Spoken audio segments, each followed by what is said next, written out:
여러분 안녕하세요. 오늘은 제가 어제 우리 이상호 기자님이 붙여주신 제목이요. 나경원이 미국에 간 충격적 이유를 알려주마.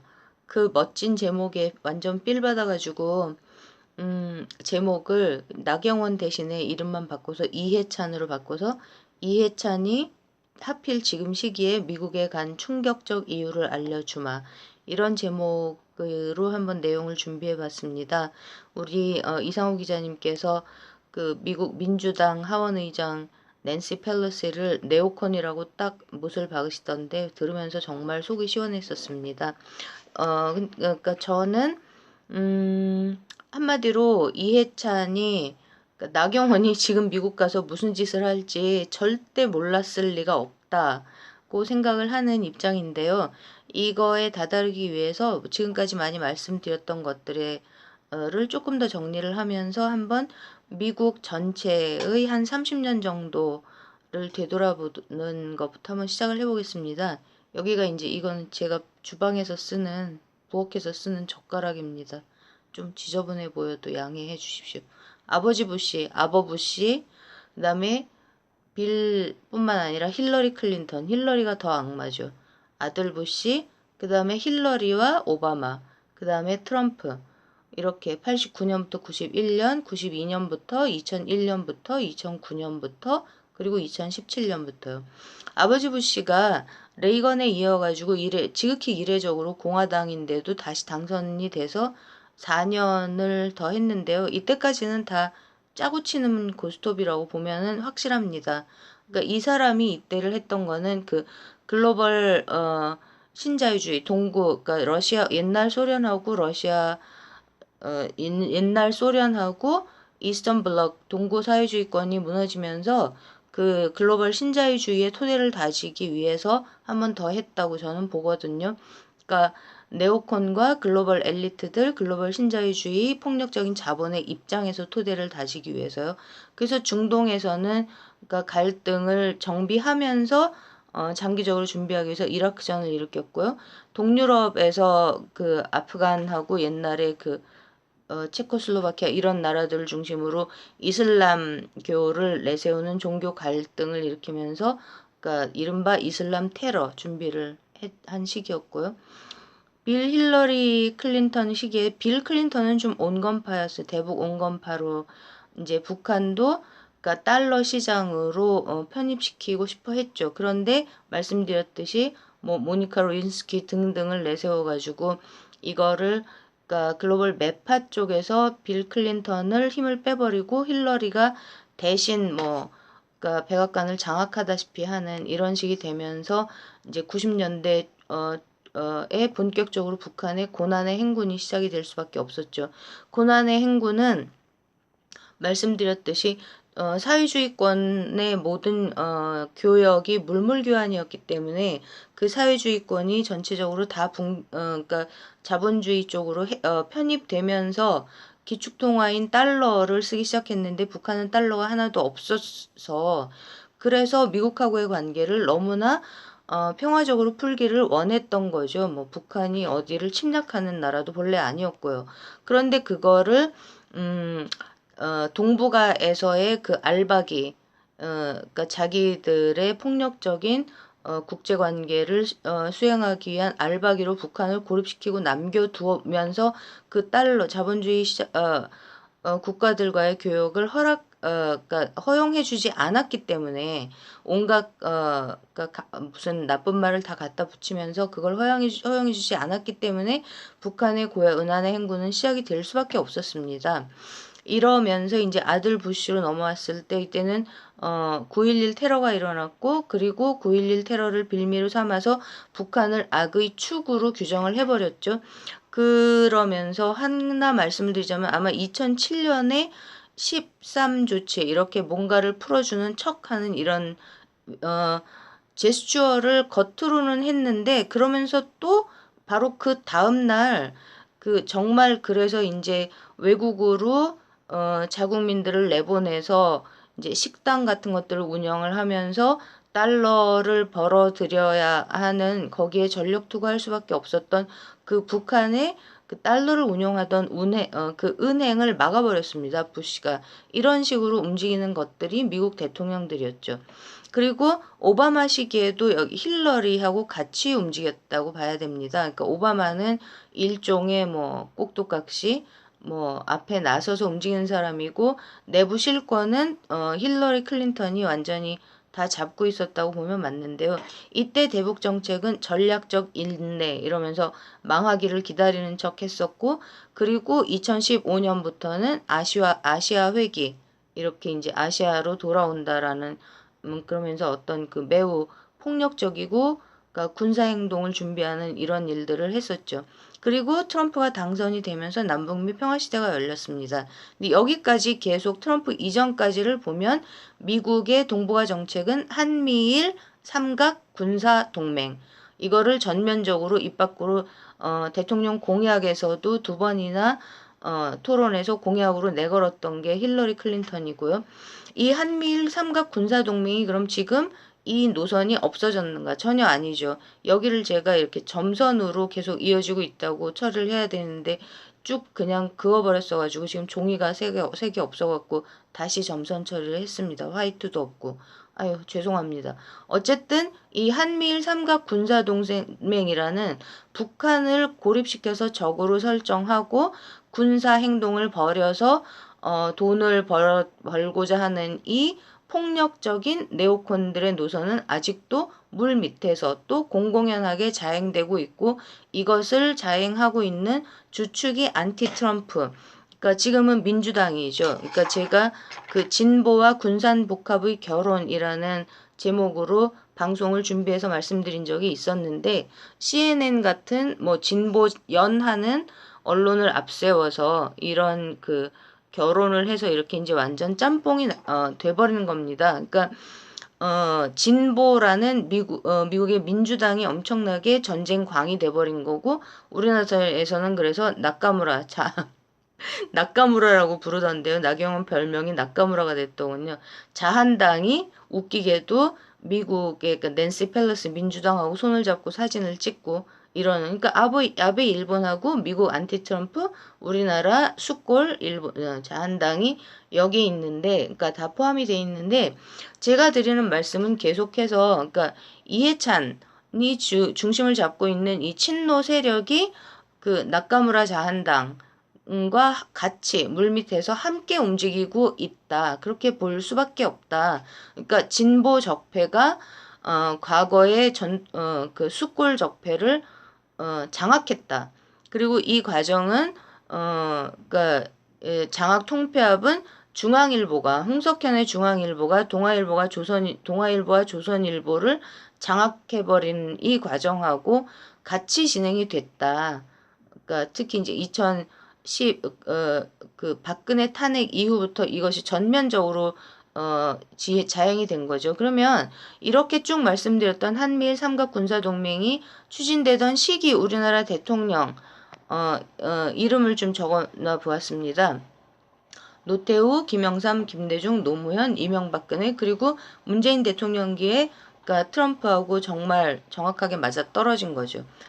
근데 여기서 그러니까 김영삼, 김대중 이때부터 그러니까 조지 소로스와 삼성을 그러니까 홍석현이 주도하면서 IMF 외환 위기를 터뜨렸는데 이때부터 제가 생각하기에는 이해찬이 구 동교동계라는 그러니까 박지원 그다음에 정동영, 손학규 이런 쪽과 각을 세우면서 권력 투쟁을 벌이기 시작한 게 아닌가 이렇게 보는 거고요. 그리고 노무현 대통령님, 그러니까 민주당과 무슨 과거 진보 학생운동권, 뭐 사회운동권에 아무런 연이 전혀 없었던 노무현 대통령을 등에 업고 그리고 친노라는 이름으로 득세를 하면서 그러니까 노무현 대통령 고생 굉장히 많이 하셨겠죠.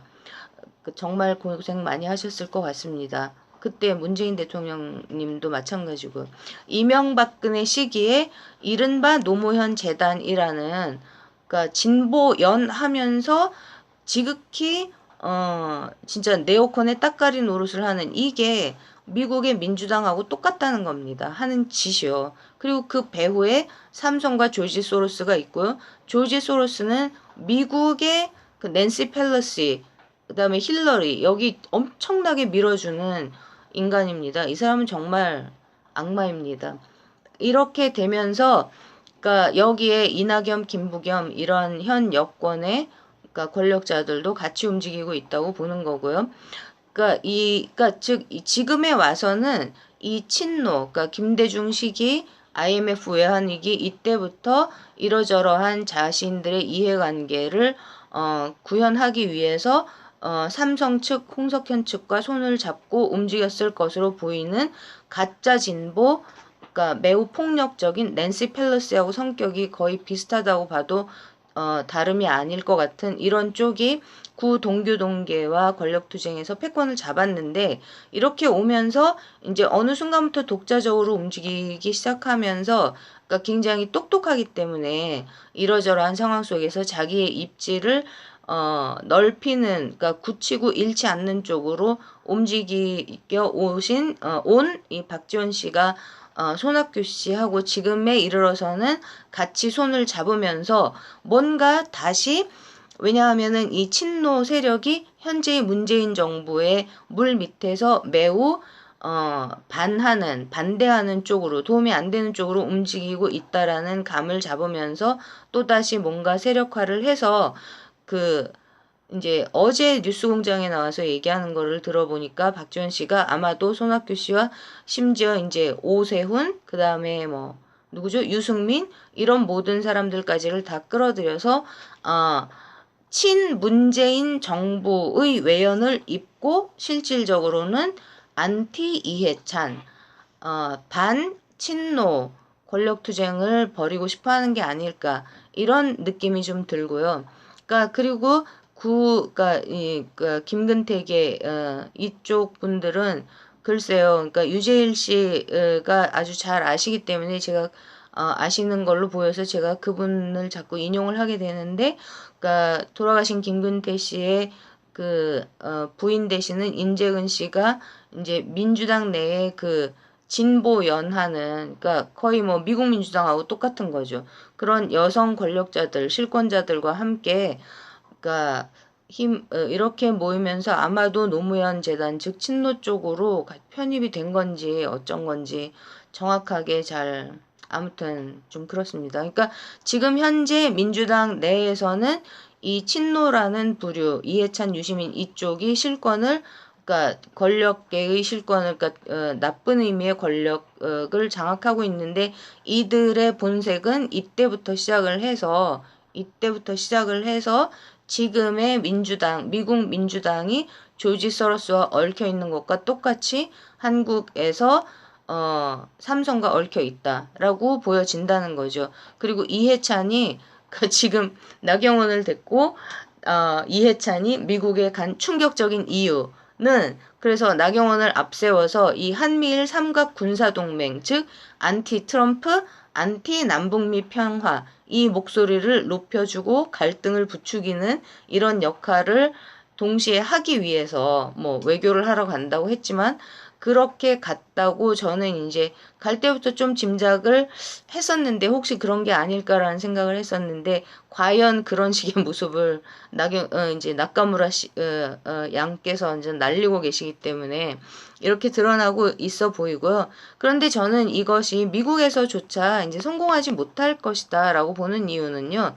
이해찬 같은 사람들의 한계가 이게 엘리티즘입니다. 이 엘리트주의자들, 자기들이 잘났다라고 생각하는 평생을 살아온 사람들은 이제 일반 국민의 정서를 공유하지 못하기 때문에, 그러니까 상식적이고 건강하고 진리인, 그러니까 역사의 진리이고 세상의 진리이고 역사의 진짜 주인인 이 국민들을 우리 문재인 대통령님이나 그러니까 이재명 지사님 같은 이런 각도에서 도저히 그러니까 이해를 못하기 때문에 지네들의 짱구만을 갖고 기계적으로 뭐 말하면 정치공학적으로 계산을 하는데 이거는 한계가 너무 명확하고 이길 수가 없습니다. 그러니까 이해찬은 그거를 저는 자기가 이길 수 없다는 거를 좀 느낀다고 생각하거든요. 왜냐하면 이 사람은 국민을 무서워합니다. 이해하지 못하지만 국민을 무서워하고 그러니까 얼마나 짜증나겠어요.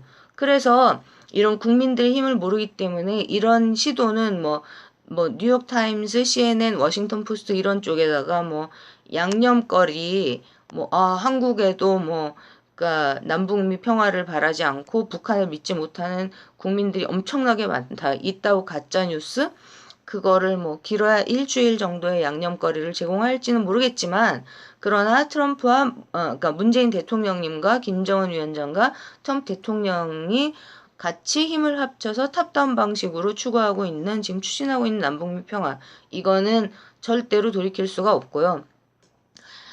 그렇기 때문에 이해찬은 실패할 수밖에 없습니다. 적어도 이거에서는 요번 판에는 자기 뜻대로 안 될 겁니다. 그런데 지금 이제 앞으로 장기적으로 봤을 때 그러면 우리가 왜 친문재인 정치인들과 친 이재명 정치인들이 뭉쳐야만 국민의 뜻을 따라서 뭉쳐야만 될 거라고 제가 생각하냐 하면 이 문재인 대통령님과 이재명 지사님이 그러니까 100% 전면적으로 국민을 위하고 그러니까 그 대다수의 국민을 위하기 위한 쪽으로 심장을 바치시는 정치인이라는 게 이제 증명이 지금까지는 충분히 판명이 됐기 때문이죠.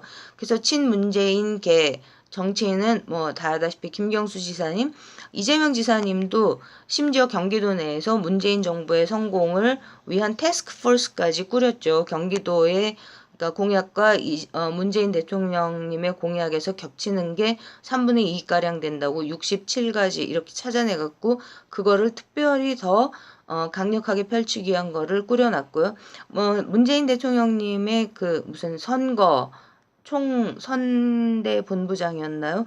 송영길 의원도 확실하게 친문재인계로 보입니다. 그리고 이제 박영선 씨가 왜 그렇게 왔다리 갔다리 하는지 저는 잘 이해를 못했었는데, 그러니까 왜 여기 붙었다 저기 붙었다 하는 걸로 보이나? 지금은 이제 그 지난 대통령 선거 때 안희정하고 같이 움직였다가 그 이후에는 확실히 이제 그러니까 김부겸하고 같이 이해찬 쪽에서 움직이는 걸로 됐었는데 지금 만약에 문재인 대통령께서 박영선 의원을 법무부 장관으로 데려다가 쓰신다면 이 박영선 이 양반은 또 저는 문 대통령에게 충실할 가능성이 충분히 있는 사람이라고 생각합니다. 그러니까 박지원 씨하고 좀 비슷하다고 할까요? 왔다리 갔다리 하는.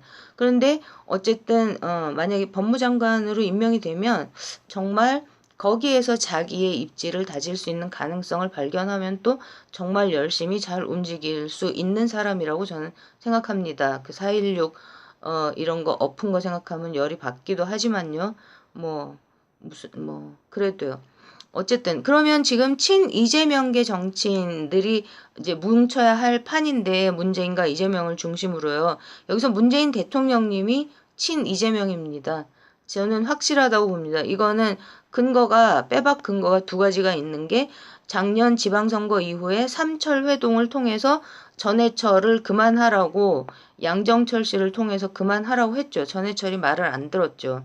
그 다음에 또 김경수 지사가 동병상련이라는 얘기를 했고요. 친문인 김경수 지사께서. 그리고 또 김경수 지사를 작년 12월에 문재인 대통령님이 그러니까 만나고 난 다음 날 그때 이재명 지사님이 민주당 안에 이제 그 백의종군을 했었는데 김경수 지사님이 백의종군에 합세했죠. 같이 힘을 합치시는 것으로서 문재인 대통령님이 그러니까 이재명 지사님을 얼마나 그러니까 이제 우회적으로 보호하려고 하는가를 정확하게 보여 주었습니다. 이해찬 당대표가 아직도 이재명 지사님을 그러니까 보호하려고 한다고 생각하시는 분들이 혹시 계실지 모르겠는데 이해찬이 이재명 지사님을 위해서 해준 게 뭐가 있습니까, 여러분? 해준 게 뭐가 있죠? 만약에 그러니까 자기하고 같이 움직이는 김부겸을 통해서 분당 경찰서 난동을 멈추게 하지도 않았고, 그 다음에 또 이재명 지사님이 분당서 그 경찰들을 고발했을 때 고소했나요? 고발하셨나요? 그랬을 때 그거 화합 차원에서 하지 말라고 말렸죠, 이해찬이. 이재명 지사님 그 말 들었죠. 당대표가 하는 얘기니까. 그 다음에 이해찬이 뭐 해줬습니까? 이 사람은 아무것도 안 합니다. 아무것도 안 하면서 그러니까 극문 똥파리 동원해가지고 자기 욕하게 만들어갖고 마치 자기가 뭔가 이재명 지사님을 위해서 엄청난 일을 하고 있는 것처럼 포장을 잘할 포장의 대가. 정말 머리는 좋습니다. 사악한 전략가? 사악한 적폐. 이 정도로 오늘 정리를 해봤습니다. 그러니까 또 이제 이것 때문에 또 한 칸 미룬 그 우리 문재인 대통령님의 정면 돌파 하고 계신 모습들 내용 갖고 금방 또 찾아뵙도록 하겠습니다. 아무튼 저의 결론은 초지일관. 그래서 지금 여기 특히 송영길 의원하고 이재명 지사님하고 저는 좀 힘을 정말 합치는 모습을 보고 싶은데 이 두 분이 글쎄요, 때가 오면 그렇게 움직여 주시기를 간절히 바라는 마음입니다. 그러니까 특히 이쪽에서 또 이제 이렇게 안티 친노 이런 움직임이 보이고 있는데 우리 그러니까 이해찬한테 억울하게 이해찬과 그 추미애 이런 사람들한테 억울하게 당대표 자리를 이번에 뺏긴 송영길 의원이 정말 우리 국민들을 저는 국민들을 위하는 정심이 있는 사람이라고 관찰이 되거든요.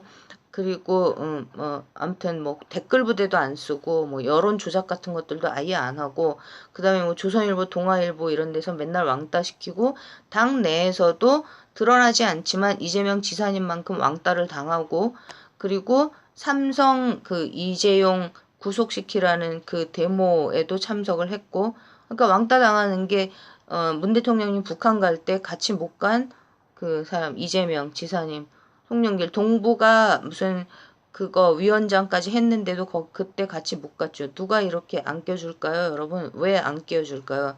이런 것들을 봤을 때 국민을 위한 행보를 하고 있는 정치인이라는 생각이 들고 또 이제 유재일 씨도 그런 각도에서 평가를 하면서 그러니까 향후 자신의 입지를 송영길 의원이 좀 잘 파악해서 선택을 하기를 바란다라고 코멘트를 해주시던데 저는 진짜 그러니까 이재명 지사님, 김경수 지사님, 송영길 의원 이렇게 친노, 이 나쁜 적폐 친노가 아니고 나쁜 동교동계 이쪽도 아닌 그런 문재인 정권을 사수하고자 하는 이런 정치인들이 이재명 지사님과 힘을 합쳐서 우리 국민들을 위해서 앞으로의 행보를 다져나가 주시기를 정말 간절히 바라는 마음입니다. 오늘은 여기까지 또 말씀드리고 금방 다시 뵙겠습니다. 모두 편안한 저녁 시간 보내십시오. 바이.